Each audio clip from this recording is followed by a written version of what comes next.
The Valley of Vision. In Isaiah 22:1, the prophet begins, "The burden of the Valley of Vision." At first glance, this seems like a contradiction.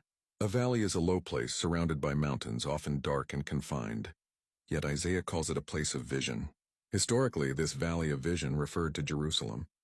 Though it sat on the hills of Judah, the city was also enclosed like a valley, hemmed in on all sides. It was the center of worship, prophecy, and revelation. From Jerusalem came God's law, his temple, and his prophets. Truly a place of vision. But in Isaiah's day, that vision had grown dim. Instead of seeking God, the people put their trust in walls, armies, and alliances. So Isaiah's prophecy came as a warning. The valley that once saw clearly had become blind. Spiritually, this picture still speaks. The valley is where God often gives vision. It is in low and humbling places, times of trial, weakness, or dependence, that our eyes are open to see what really matters.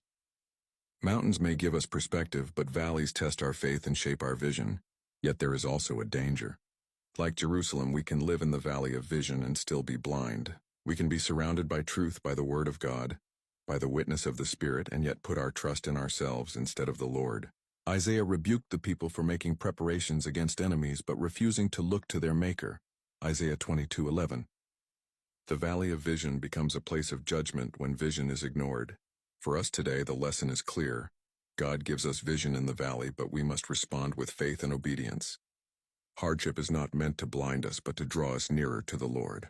The question is whether we will cling to His word and His Spirit, or whether we will look to our own strength. The valley of vision reminds us that God speaks most clearly in low places. When we humble ourselves, when we bow before Him, when we learn to see through His eyes, then the valley becomes not a place of despair, but a place of revelation and hope.